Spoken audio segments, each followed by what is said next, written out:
that wasn't something you were.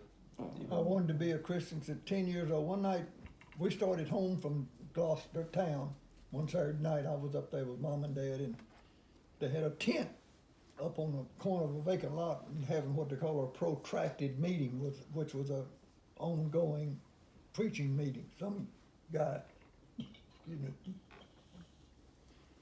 and Mama said, Edgar, that's Dad's name, stop the car, I want to listen to the music.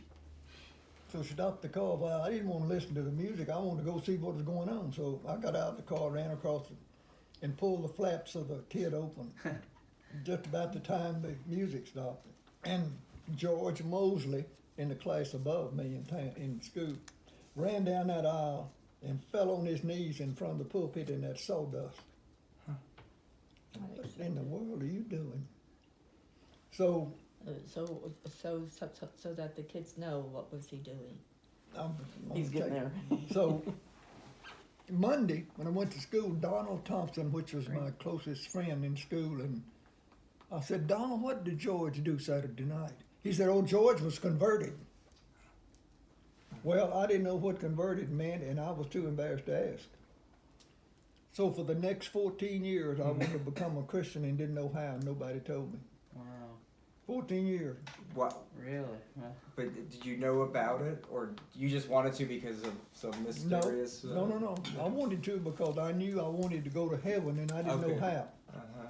So one day, I asked Mama, I said, would you iron my own white pants? I'm gonna walk to town, go to Sunday school a mile and a half to town.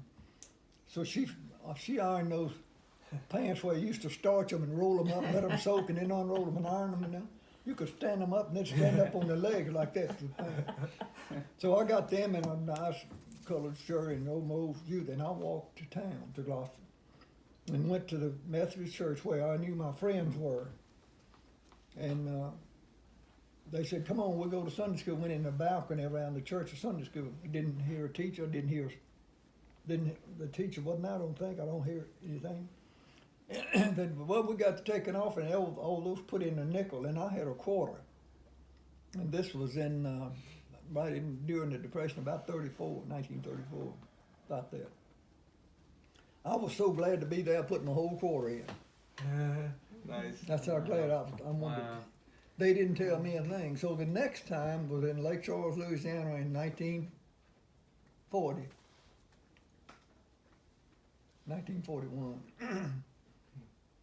I dressed one day and went to the Trinity Baptist Church on the corner.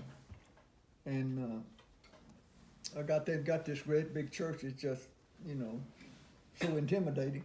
But next to it was a wooden army building had been moved that sold old Army Plus buildings then.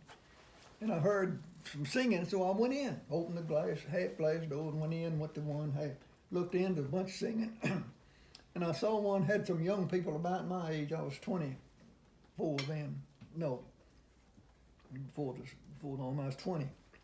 And I went in. When they got through singing, one of the boys did say, come on, go to Sunday school with us. So I went across the hall with them. Went to Sunday school, don't remember a thing that was said. They got up, when they got through, they all walked off and left, went to church. Didn't say anything to me about, come on, go to church. I had no idea the church would follow, I could have gone to church then. God wasn't ready for me. So I went home.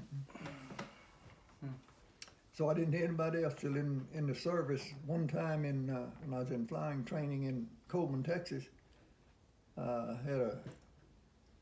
we had 12 hours off, I believe, on weekend. One Sunday I went into a Presbyterian church there and sat in the back because one of the girls in the choir or something. And the other boys said that, and I didn't hear anything. The next time overseas, we're getting ready for the invasion, and we're working 12 hours a day, 7 days a week, getting ready. And but you could go to chapel on Sunday morning if you took off. They'd let you leave your work and go to chapel for 2 hours. I went twice. I saw those chaplains strutting across the platform talking about politics or something. I didn't hear a thing that God wasn't ready. So, war was over, came home, got my beer trail started, and drinking beer and corralled in the nightclub. then one Sunday, I was working shift work. 1 week on days, 1 week on evenings, and 1 week on graveyard. So 1 week when I was on days, was off on Sunday, I called Ruby and I said, she said, well, good, we'll go to church. I said, okay. So we went to church, and for the first time in 14 years, I heard the sermon that God had for me. Man, just hit me like that. Salvation, God spoke to me just as plain. It kind of took my breath. I said, oh God, I've waited 14 years for this. So I made a profession of faith, and the pastor baptized me. This wasn't the one that talked to me about loving people. This was the one, the pastor of the church. He had a stroke one morning, fell in the bathtub, and that was his last. We paid him, gave him a year's salary and let him recoup and go somewhere else. But that's my salvation.